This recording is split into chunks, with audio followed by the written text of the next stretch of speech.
Buongiorno, buongiorno! Immaginiamo, state andando fuori con dei vostri amici. Una serata normalissima, trascorsa in un locale a bere qualcosa. Quante volte vi sarà capitato di incontrare una ragazza bellissima e di pensare «No, vabbè, dai, quella è troppo figa per me». Ve ne convincete e alla fine lasciate che le vostre imposizioni mentali corrispondano alla realtà. Perché l'unica cosa ovvia qui è che una figa spaziale non ci proverà mai con nessuno, men che meno con voi.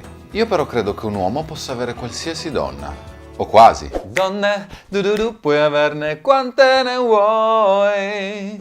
Ora vi spiego la mia teoria, seguitemi. Pensiamo all'uomo e alla donna da un punto di vista puramente biologico. Qual è secondo voi la più grande differenza tra uomo e donna? Perdonatelo, ha posto una domanda fuorviante. Non si stava riferendo alla presenza del dimorfismo sessuale, che credo sia una cosa ben nota a tutti, bensì alle loro caratteristiche fisiche nel complesso. L'uomo è generalmente più alto, più grosso e più forte della donna. Oggi queste differenze non sono particolarmente significative, in quanto l'evoluzione culturale ci ha portati a vivere in una società in cui il denaro è più discriminante del sesso. Però credo che nel mondo dei cavernicoli, in cui praticamente non esisteva niente, i ruoli sociali erano dettati dalla forza di un individuo, ossia dalla sua capacità di sopravvivere e di far sopravvivere la famiglia o il branco.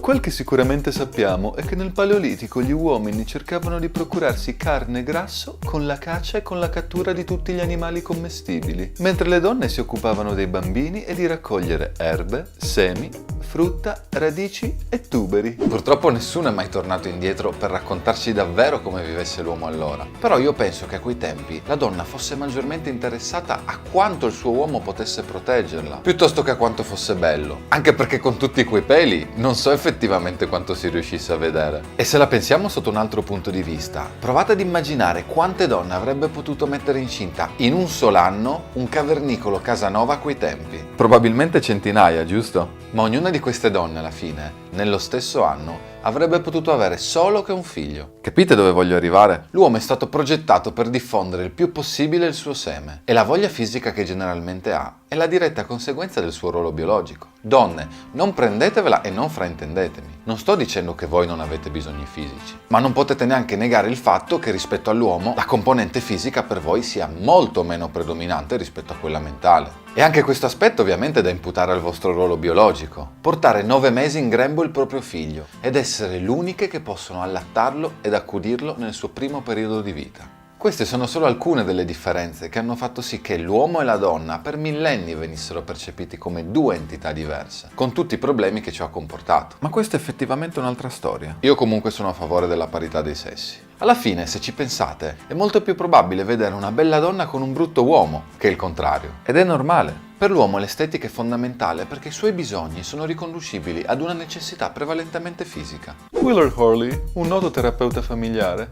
ha sintetizzato nel suo libro Tu ed io le differenze emotive tra uomo e donna. L'uomo vive le relazioni di coppia sicuramente in maniera molto più superficiale rispetto alla donna. Per l'uomo innanzitutto è molto importante avere una donna attraente ed essere appagati sessualmente. In secondo luogo, l'uomo necessita di compagnia, quindi di una donna che si presti ad attività ricreative o di coppia. L'uomo vuole sentirsi ammirato ed essere posto al centro del nucleo familiare, ma soprattutto ha bisogno di sapere che a casa lo aspetta la sua donna e che non c'è nulla che sta turbando la sua tranquillità. A parte la donna stessa, ovviamente. Donne, lo dice la scienza, siete un male necessario.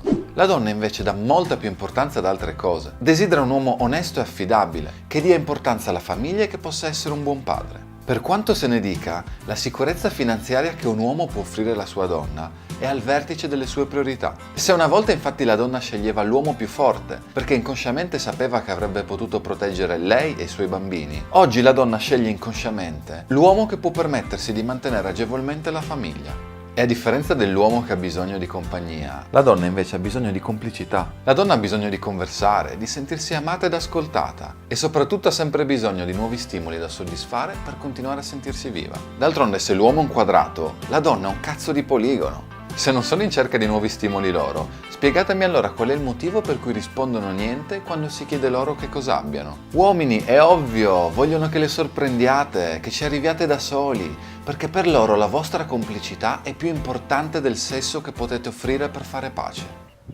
Con calma adesso, eh? Ed è per questo che, sempre con le dovute eccezioni, da voi la donna non vuole i muscoli e la tartaruga, perlomeno non solo, ma un uomo che sia sicuro di sé, che la faccia ridere e che la sorprenda continuamente per tenere lontana la noia di essersi abituati l'uno all'altro. Sia chiaro, non è neanche semplice essere intelligenti, divertenti e affascinanti allo stesso tempo, ma almeno abbiamo capito una cosa importante, che per la donna l'estetica conta, ma fino a un certo punto. Poi subentrano altri fattori che una volta messi in gioco potrebbero addirittura far cambiare completamente la sua opinione nei vostri confronti. Dunque, quando vedete una ragazza che vi piace tantissimo, pensate a cosa potete offrirle voi nel complesso e non limitatevi a fermarvi alle apparenze. Magari voi avete delle caratteristiche che lei sta cercando e che nessun altro fisicato in quella stanza possiede.